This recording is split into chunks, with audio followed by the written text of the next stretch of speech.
श्रीमद् भागवत महापुराण 11वां अध्याय। द्वारका में श्री कृष्ण का राजोचित स्वागत। 10वें अध्याय में भगवान श्री कृष्ण युधिष्ठिर को अपना कार्यभार सौंप करके और द्वारका के लिए गमन करते हैं। रास्ते में जगह जगह पर रुक करके लोग उन्हें उपहार आदि देते हैं तथा भगवान का सम्मान करते हैं। वह भूमि पर उतरकर जलाशयों पर जाकर संध्या वंदन भी करते हैं। यही दिनचर्या होती थी। उसके पश्चात द्वारका का आगमन होता है। अब आगे सूत जी कहते हैं, श्री कृष्ण ने अपने समृद्ध अनर्थ देश में पहुंचकर वहां के लोगों की विरह वेदना बहुत कुछ शांत करते हुए अपना श्रेष्ठ पांचजन्य शंख बजाया। भगवान के होठों की लाली से लाल हुआ वह श्वेत वर्ण का शंख बजते समय उनके कर कमलों में ऐसा शोभायमान हुआ जैसे लाल रंग के कमलों पर बैठकर कोई राजहंस उच्च स्वर से मधुर गान कर रहा हो। भगवान के शंख की वह ध्वनि संसार के भय को भयभीत करने वाली है। उसे सुनकर सारी प्रजा अपने स्वामी श्री कृष्ण के दर्शन की लालसा से नगर के बाहर निकल आई। भगवान श्री कृष्ण आत्मा राम हैं। वे अपने आत्मलाभ से ही सदा सर्वदा पूर्ण काम हैं। फिर भी जैसे लोग बड़े आदर से भगवान सूर्य को भी दीपदान करते हैं, वैसे ही अनेक प्रकार की भेंटों से प्रजा ने श्री कृष्ण का स्वागत किया। सबके मुख कमल प्रेम से खिल उठे। वे हर्ष गदगद वाणी से सबके सुहृद और संरक्षक भगवान श्री कृष्ण की ठीक वैसे ही स्तुति करने लगे जैसे बालक अपने पिता से अपनी तोतली बोली में बातें करते हैं। स्वामिन, हम आपके उन चरण कमलों को सदा सर्वदा प्रणाम करते हैं जिनकी वंदना ब्रह्मा, शंकर और इंद्र तक करते हैं, जो इस संसार में परम कल्याण चाहने वालों के लिए सर्वोत्तम आश्रय है, जिनकी शरण ले जाने पर परम समर्थ काल भी एक बाल तक वांका नहीं कर सकता। विश्व भावन आप ही हमारे माता, सुहृद, स्वामी और पिता हैं। आप ही हमारे सद्गुरु और परम आराध्य देव हैं। आपके चरणों की सेवा से हम कृतार्थ हो रहे हैं। आप ही हमारा कल्याण करें। आहा, हम आपको पाकर सनाथ हो गए, क्योंकि आपके सर्व सौंदर्य सार अनुपम रूप का हम दर्शन करते रहते हैं। कितना सुंदर मुख है, प्रेम पूर्ण मुस्कान से स्निग्ध चितवन। यह दर्शन तो देवताओं के लिए भी दुर्लभ है। कमल नयन श्री कृष्ण, जब आप अपने वंद बांधवों से मिलने के लिए हस्तिनापुर अथवा मथुरा अर्थात व्रज मंडल चले जाते हैं, तब आपके बिना हमारा एक एक क्षण कोटि कोटि वर्षों के समान लंबा हो जाता है। आपके बिना हमारी दशा वैसी ही हो जाती है जैसी सूर्य के बिना आंखों की। भक्त वत्सल भगवान श्री कृष्ण प्रजा के मुख से ऐसे वचन सुनते हुए और अपनी कृपामयी दृष्टि से उन पर अनुग्रह की वृष्टि करते हुए द्वारका में प्रविष्ट हुए। जैसे नाग अपनी नगरी भोगवती अर्थात पातालपुरी की रक्षा करते हैं, वैसे ही भगवान की वह द्वारकापुरी भी मधु, भोज, दसाई, अर्ह, कुकुर, अंधक और वैष्णवंशी यादवों से, जिनके पराक्रम की तुलना और किसी से भी नहीं की जा सकती, सुरक्षित थी। वह पूरी समस्त ऋतुओं के संपूर्ण वैभव से संपन्न एवं पवित्र वृक्षों एवं लताओं के कुंजों से युक्त थी। स्थान स्थान पर फलों से पूर्ण उद्यान, पुष्प वाटिकाएं एवं कीड़ावन थे। बीच बीच में कमल युक्त सरोवर नगर की शोभा बढ़ा रहे थे। नगर के फाटकों, महलों के दरवाजों और सड़कों पर भगवान के स्वागतार्थ बंधनवारें लगाई गई थीं। चारों ओर विचित्र विचित्र ध्वजाएं फहरा रही थीं, जिनसे उन स्थानों पर घाम का कोई प्रभाव नहीं पड़ता था। उसके राजमार्ग, अन्य सड़कें, बाजार और चौक झाड़ बुहार कर सुगंधित जल से सींच दिए गए थे और भगवान के स्वागत के लिए बरसाए हुए फल, फूल, अक्षत, अंकुर चारों ओर बिखरे हुए थे। घरों के प्रत्येक द्वार पर दही, अक्षत, फल, ईख, जल से भरे हुए कलश, उपहार की वस्तुएं और धूपदीप आदि सजा दिए गए थे।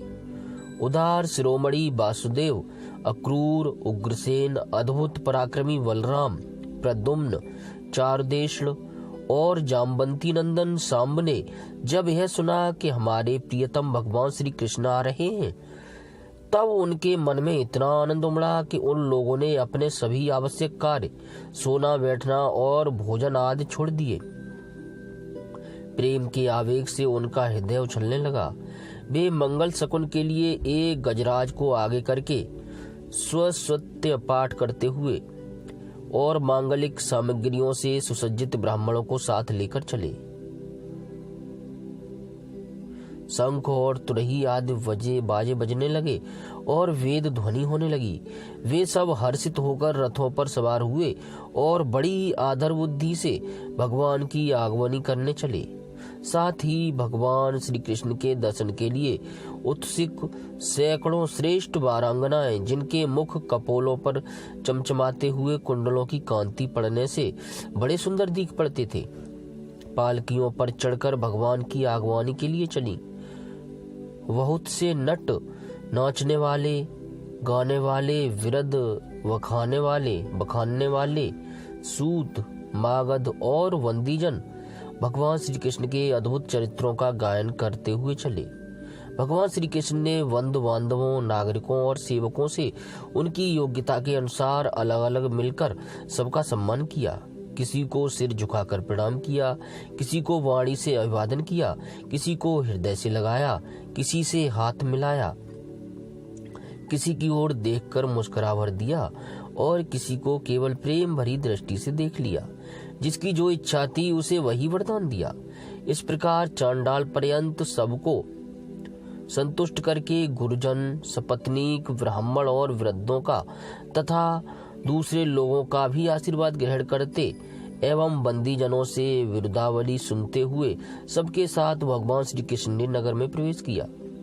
सोनक जी, जिस समय भगवान राजमार्ग से जा रहे थे, उस समय द्वारका की कुल कामिनियां भगवान के दर्शनों को ही परमानंद मानकर अपनी अपनी अटारियों पर चढ़ गईं।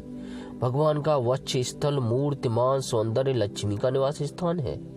उनका मुखार बिंदु नेत्रों के द्वारा पान करने के लिए सौंदर्य सुधा से भरा हुआ पात्र है। उनकी भुजाएं लोकपालों को भी शक्ति देने वाली हैं। उनके चरण कमल भक्त परमहंसों के आश्रय हैं। उनके अंग अंग शोभा के धाम हैं। भगवान की इस छवि को द्वारकावासी नित्य निरंतर निहारते रहते हैं, फिर भी उनकी आंखें एक क्षण के लिए भी तृप्त नहीं होती। द्वारका के राजपथ पर भगवान श्री कृष्ण के ऊपर श्वेत वर्ण का छत्र तना हुआ था। श्वेत चंवर डुलाए जा रहे थे और चारों ओर से पुष्पों की वर्षा हो रही थी। वे पीतांबर और वनमाला धारण किए हुए थे। इस समय वे ऐसे शोभायमान हुए मानो श्याम मेघ एक ही साथ सूर्य, चंद्रमा, इंद्रधनुष और बिजली से शोभायमान हो। भगवान सबसे पहले अपने माता पिता के महल में गए। वहां उन्होंने बड़े आनंद से देवकी आदि सातों माताओं को चरणों पर सिर रखकर प्रणाम किया और माताओं ने उन्हें अपने हृदय से लगाकर गोद में बैठा लिया। स्नेह के कारण उनके स्तनों से दूध की धारा बहने लगी। उनका हृदय हर्ष से विहल हो उठा और वे आनंद के आंसुओं से उनका अभिषेक करने लगी। माताओं से आज्ञा लेकर वे अपने समस्त भोग सामग्रियों से संपन्न सर्वश्रेष्ठ भवन में गए। उसमें 16,000 पत्नियों के अलग अलग महल थे। अपने प्राणनाथ भगवान श्री कृष्ण को बहुत दिन बाहर रहने के बाद घर आया देखकर रानियों के हृदय में बड़ा आनंद हुआ। उन्हें अपने निकट देखकर वे एकाएक ध्यान छोड़कर उठ खड़ी हुईं। उन्होंने केवल आसन को ही नहीं बल्कि उन नियमों को भी त्याग दिया जिन्हें उन्होंने पति के प्रवासी होने पर ग्रहण किया था। उस समय उनके मुख और नेत्रों में लज्जा छा गई। भगवान के प्रति उनका भाव बड़ा ही गंभीर था। उन्होंने पहले मन ही मन, फिर नेत्रों के द्वारा और तत्पश्चात पुत्रों के बहाने शरीर से उनका आलिंगन किया। सोनक जी, उस समय उनके नेत्रों में जो प्रेम के आंसू छलक आए थे, उन्हें संकोच बस उन्होंने बहुत रोका, फिर भी व्यवस्था के कारण वे ढलक ही गए। यद्यपि भगवान श्री कृष्ण एकांत में सर्वदा ही उनके पास रहते थे, तथापि उनके चरण कमल उन्हें पद पद पर नए जान पड़ते थे। भला स्वभाव से ही चंचल लक्ष्मी, जिन्हें एक क्षण के लिए भी कभी नहीं छोड़ती, उनकी सन्निधि से किस स्त्री को तृप्ति हो सकती है। जिस प्रकार वायु बांसों के संघर्ष से दावानल पैदा करके उन्हें जला देता है, वैसे ही पृथ्वी के भारभूत और शक्तिशाली राजाओं में परस्पर फूट डालकर बिना शस्त्र ग्रहण किए ही भगवान श्री कृष्ण ने उन्हें कई अछौहिड़ी सेना सहित एक दूसरे से मरवा डाला और उसके बाद आप भी उपराम हो गए। साक्षात परमेश्वर ही अपनी लीला से इस मनुष्य लोक में अवतीर्ण हुए थे और सहस्त्रों रमणी रत्नों में रहकर उन्होंने साधारण मनुष्य की तरह क्रीड़ा की, जिनकी निर्मल और मधुर हंसी उनके हृदय के उन्मुक्त भावों को सूचित करने वाली थी, जिनकी लजीली चितवन की चोट से वेशुद्ध होकर विश्व विजयी कामदेव ने भी अपने धनुष का परित्याग कर दिया था। वे कामनीय कमनियां अपने काम विलासों से जिनके मन में तनिक भी क्षोभ नहीं पैदा कर सकी, उन असंग भगवान श्री कृष्ण को संसार के लोग अपने ही समान कर्म करते देखकर आसक्त मनुष्य समझते हैं। यह उनकी मूर्खता है। यही तो भगवान की भगवत्ता है कि वे प्रकृति में स्थित होकर भी उसके गुणों से कभी लिप्त नहीं होते। जैसे भगवान की शरणागत बुद्धि अपने में रहने वाले प्राकृतिक गुणों से लिप्त नहीं होती, वे मूढ़ स्त्रियां भी श्री कृष्ण को अपना एकांत सेवी स्त्री परायण भक्त ही समझ बैठी थीं, क्योंकि वे अपने स्वामी के ऐश्वर्य को नहीं जानती थीं। ठीक वैसे ही जैसे अहंकार की वृत्तियां ईश्वर को अपने धर्म से युक्त मानती हैं। 11वां अध्याय समाप्त। जय श्री कृष्ण।